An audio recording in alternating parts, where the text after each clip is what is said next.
Eduardo, no.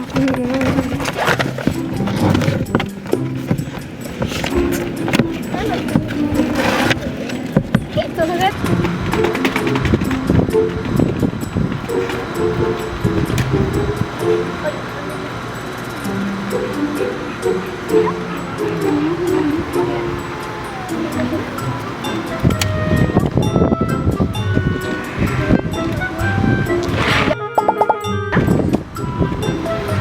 ¿Tengo para fotos? Oye, ¿qué es esto? No sé. Vente. ¿Sabes qué es esto? Es un video. ¿Qué tal si la vemos? ¡Sí! ¡Vamos! ¡Vamos! ¡Adelo! ¡Vamos!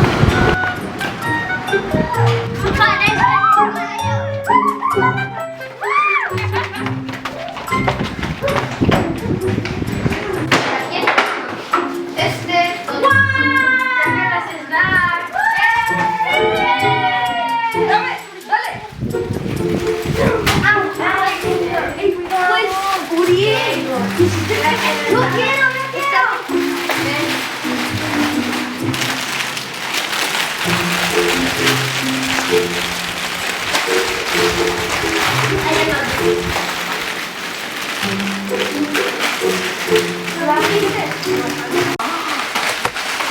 Like God, was that just a coincidence? Is that really what happened? It's just because we said yes.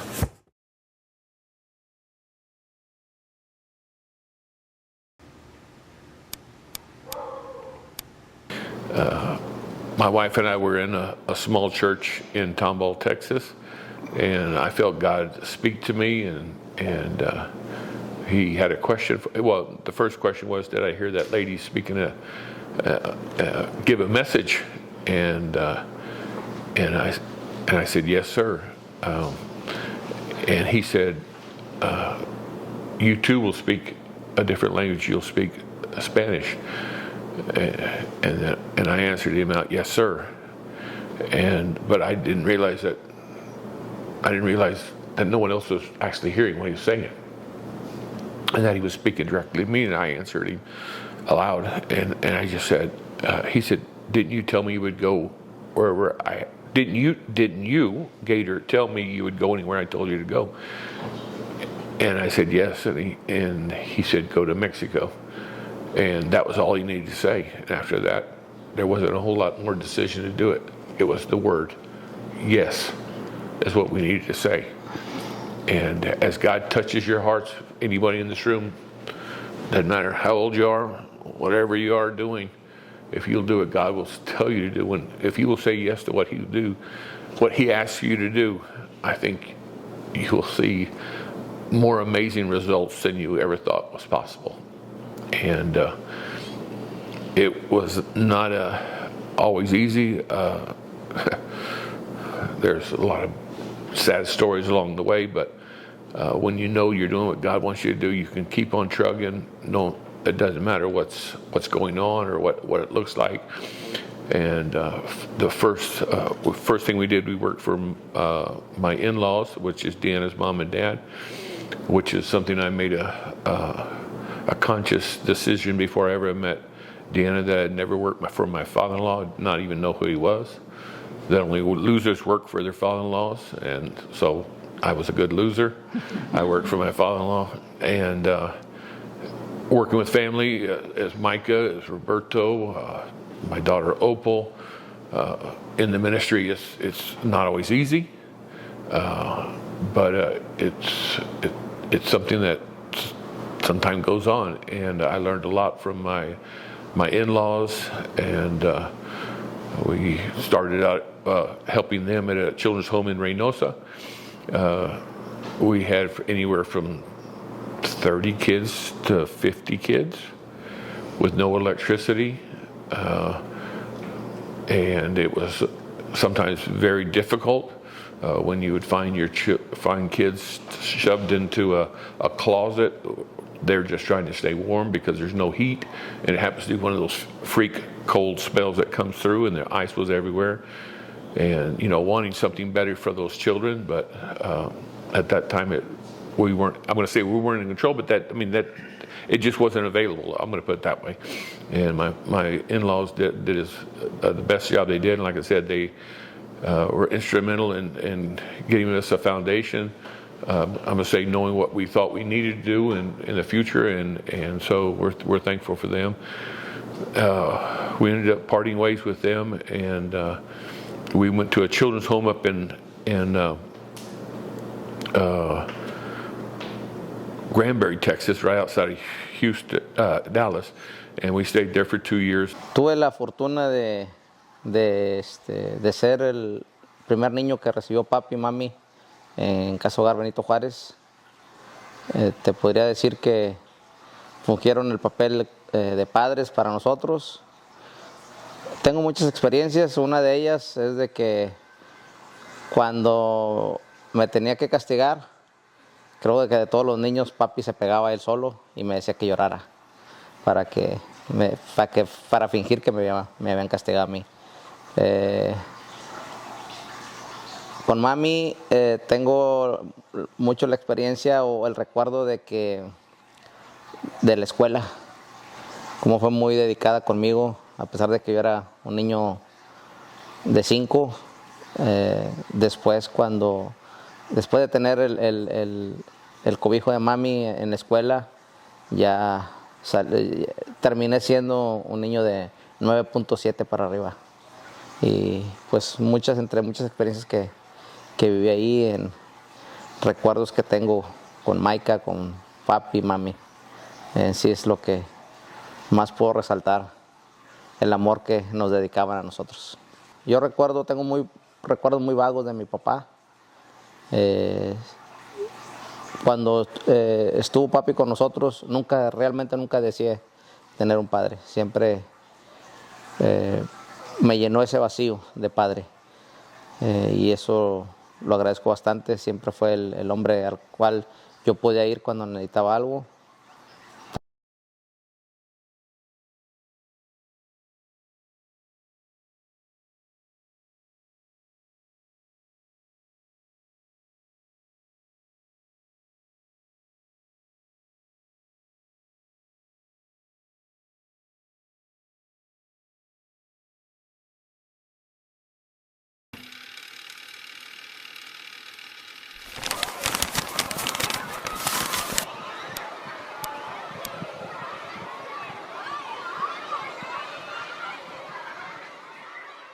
And during that time, we adopted my son, whose name is Joey. And after Joey's papers were complete and we could come back to Mexico, he was a Mexican. We could come back to Mexico. We came back and just, I'm going to say, in a way, waited on God, but it was a process time for us and getting, I'm going to say, established in Mexico again. And during that time, I would be going to Dallas and making a little money and bringing it back, little money and going back. And one time, my boss, who was a very good friend, it's nice to have when your boss is your friend, and he asked me to go to church one night. And so I said, yeah, he's paying me by the hour. I'll be glad to go to church. So we ended up going to church, and one of our friends was speaking. He said, well, we have a special guest here tonight. And I said, I wonder who it is. Well, come to find out, it was me. So, I'm in my coveralls with the name of the place where I was working and stuff like that. And he said, you're not going to believe this, but this guy can speak 2 languages. I'm going to say the evangelist, not my friend, but my evangelist. And I'm going like, wow, I'm in trouble now. So I started saying like, hello, my name is Gator Carter. Hola, mi nombre es Gator Carter. And I started interpreting like that, just going back and forth and back and forth. Well, unbeknownst to me, my boss that was sitting in the audience, God was speaking to him. And when I got back, I mean, he's a very wealthy man, and I'm going to say to an extent very formal, to an extent. And all of a sudden, it seemed like he had worms. That something was bothering him. He's like this, And he reached over and hit me. He said, Gator, I know how we're going to get an orphanage for you. And I said, okay. He said, I'm going to give you my Rolls Royce. And this man had, and his family had 30, 40, 50 cars, all kinds of different ones. And I had in the past helped get some of them running because after they said for a while, you're going to have to do that. But the car I hated the worst was a Rolls Royce. I mean, I would tell him, get rid of that thing, get rid of that thing. And we're talking 30 years ago, 25 years ago, more or less. Back then, to get a front alignment on that thing was $15,000. And I was just going, this is stupid. Just get rid of it. And all of a sudden, he gives it to me, and which I thought was very odd. So we drove it around a little bit, and then he said, well, let's just take it to the auction. And so there's a big auction in the Dallas, or maybe it was even Tulsa, I can't remember right now. And we were able to sell that Rolls Royce and was able to, I'm going to say, halfway pay for the first Big Heart that we got. And it took a couple years to get it completely paid for, but it even took 3 years for us to open up once when we were actually living on the property. And we had made a decision that we wouldn't ask anybody for anything. We would never do what they call a missionary letter, or I would call it a muchinary letter, where you sit there and beg for stuff and ask people, please help you do this and have it do that. We felt that God would take care of it. And he has been faithful to this day for us not to have to ask anybody since that time for anything. And everything that you've seen, anything you see in Big Heart, God has supplied without us having to do that. And it did take a while for all that to come to pass, as far as the land being completed. In fact, there's still one third of it, of Big Heart in Reynosa, that doesn't have a title on it. But God's just really been faithful. I met Poppy Gator probably 15 years ago, or 13 to 15 years ago. I came down with Asbury, and I heard about this wild guy that had an orphanage that had all the tools, and he would make this amazing dinner. And so we came over and had dinner with you. And the great thing about it is, at that moment, we were trying to go through an adoption process, and we were fostering as well. And so we had orphans on our hearts. And so when I came and I heard that there was an orphanage, my ears perked up. Got to meet you, and you're an amazing person, and just your heart for orphans. And I knew there was a connection. And so when I went home, I told my wife, I told Amber, I said, we've got to go back. And I think it was literally like maybe 2 or 3 months. Yeah. We took the kids, drove down from Tulsa, and we've been coming now for 12 years, I think. Yeah, like 13 years, yeah. And so that's how we are connected. And now we are running a jiu-jitsu club here at the school at Colegio Regents. And so we come down once a month. So we are here connected with Big Heart in a pretty significant way. Yeah. When he came home, he tells me we have to go back to this orphanage in Mexico. You know, at the time, our boys, I think, were 6 and 8. And I thought, you might be crazy for me to take my kids to Mexico. And we prayed about it. And he was like, no, babe, it's great. We came, honestly, life-changing. And I know it's been life-changing for our boys, who are now 21 and 23. And we just came and we played with the kids and we served, and we just, did whatever Micah, Jenny, Poppy Gator, Deanna needed us to do. I remember 1 year coming and the girls making a video. They wanted to do a dance to a Christian music song, and that was so much fun. And just, going to the beach and just helping out even in the community. I know 1 year we came down with the boys and we went over and we helped another group serve hot dogs and just kind of pray and go door to door and serve this community. Yeah. It's been life-changing for my entire family. And even my daughter-in-law, Hannah, got to come last year and experience Big Heart for the first time. Yeah. So for the Burdettes, it's kind of becoming a generational thing. Yes. Because not only is it just, Brad and I, but I know that once we're no longer doing this, that my sons and, their kids are going to continue to That's right. come and be a part of Big Heart. And it's extremely special. So during my my time at Big Heart, I think I learned a lot of different things. But if I could just boil it down to a couple, number one would be, man, you never know what a simple yes to the Lord can do in your life. If you were to ask me a year prior to me interning at Big Heart if I would ever even consider serving at an orphanage, I'd be like, nope. Hasn't never even crossed my mind. But through that step of obedience, the Lord just showed me how He cares for sometimes the forgotten people that sometimes the church doesn't see. And I think through that He also taught me a lot about provision, because I essentially quit my job and I had no income. But the Lord was still faithful, not only to me, but also to Chicago, to my wife in that season. And we saw the Lord provide. And I think we also saw how, man, some of these kids go through a lot of difficult stuff. And I think it really puts it into perspective how many of us are super blessed and we don't even realize it. Yeah, so even while being at Big Heart, but also leaving, the biggest thing that impacted me was that I first went to Big Heart thinking that I was gonna pour out, and yes, the Lord used me, but Big Heart became one of the biggest blessings to my life.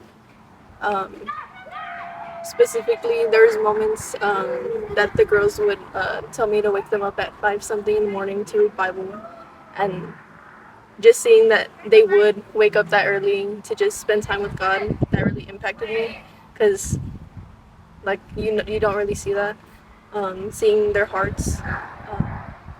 But also another thing was the way I saw Micah love the girls, and not just the girls, but also some of the staff members that were like younger also, and seeing his fatherly love to them, and like seeing like that impact that had on them was also another blessing to see.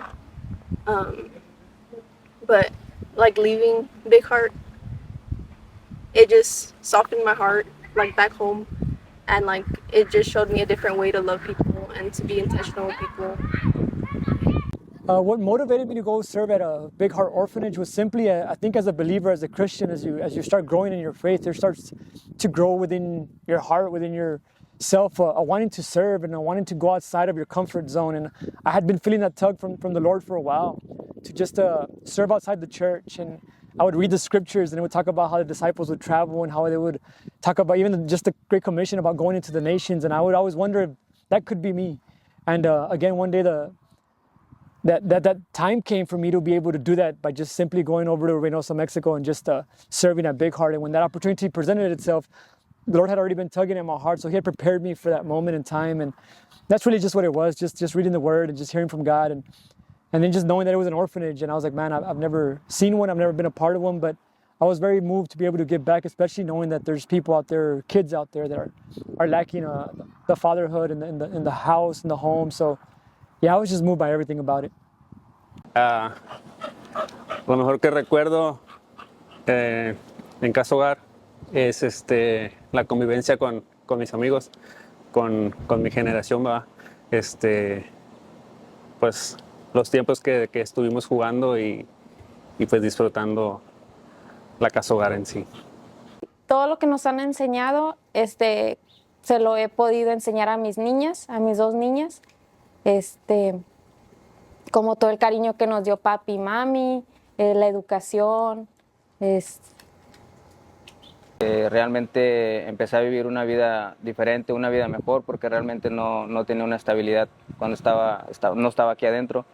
Y con el paso del tiempo, pues todo lo que aprendí aquí en la Casa Hogar, todo lo que me enseñaron, todo eso, gracias a Dios, que Dios ha sido bueno conmigo y su fidelidad, Él me ha abierto muchas puertas laborales y muchas puertas en la música, en lo que yo hago, en lo que canto, y pues hasta el día de hoy Dios ha sido fiel conmigo. Haber crecido aquí en Casa Hogar fue algo muy bonito porque conocí a Dios primeramente se me inculcaron valores, educación, amor.